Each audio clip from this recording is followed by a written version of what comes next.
जयपुर से 75 किलोमीटर दूर स्थित राजस्थान का एक ऐसा मंदिर जिसके बारे में एक दंत कथा प्रचलित है कि इंद्र के दरबार में एक अत्यंत सुंदर अप्सरा उर्वशी रहा करती थी। एक बार इंद्र ने किसी बात से क्रोधित होकर उर्वशी को 12 वर्ष के लिए मृत्यु लोक में रहने का श्राप दे दिया। श्राप पाकर उर्वशी मृत्यु लोक में रहने लगी। मृत्यु लोक में जो उर्वशी थी वह घोड़े का रूप धारण करके चंद्रगिरी के राजा डेगो के उद्यान में घास चरा करती थी। एक दिन राजा जब बगीचे में घूमने आया तो उसने देखा कि कोई घोड़े हैं जो उसके उद्यान में घास चर रही है। तो राजा डेगो ने उस घोड़े का पीछा किया, लेकिन उस घोड़े का पीछा करते हुए राजा डेगो के साथ एक ऐसी घटना घटित हुई कि राजा डेगो पूर्ण रूप से अचंभित हो गया।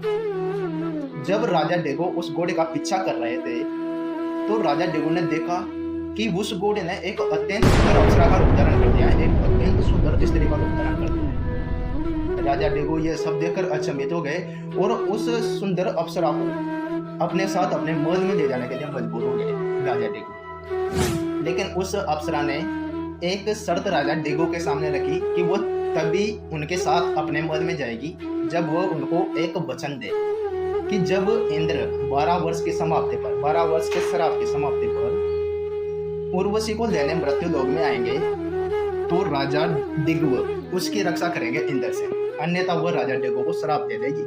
ठीक है। 12 वर्ष बाद में इंद्र मृत्यु लोक पर उर्वशी को लेने आए तो राजा डेगो ने उसका प्रतिशोध किया।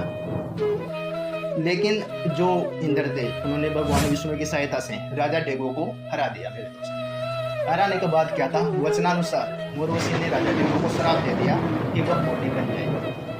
लेकिन इस पर भगवान विष्णु को राजा डेगो पर दया आई और उन्होंने राजा डेगो से कहा कि आप श्राप से तभी मुक्ति पा सकते हो जब आप मेरी बात माने कि कुछ समय पश्चात पास के समुद्र से मेरी एक प्रतिमा बहती हुई आएगी। उस प्रतिमा के दर्शन मात्र से ही आपका यह कुष्ठ रोग दूर हो जाएगा। ठीक है। तो कुछ समय पश्चात पास के समुद्र से एक भगवान विष्णु की प्रतिमा बहती हुई आई। राजा ने उसके दर्शन किए और दर्शन मात्र से ही राजा का जो कुष्ठ रोग था वह समाप्त हो गया। क्योंकि दोस्तों भगवान विष्णु ने राजा डेगो का कुष्ठ रोग समाप्त करते हुए उसका कल्याण किया था, इसलिए इस मंदिर का नाम पड़ा कल्याण मंदिर, जिसे हम कहते हैं डिग्गी कल्याण मंदिर, और जो राजस्थान के डिग्गी में स्थित है। ठीक है। तो क्या इससे पहले आपको ये जानकारी थी? अगर ना हो तो बिल्कुल लाइक कीजिए और चैनल को सब्सक्राइब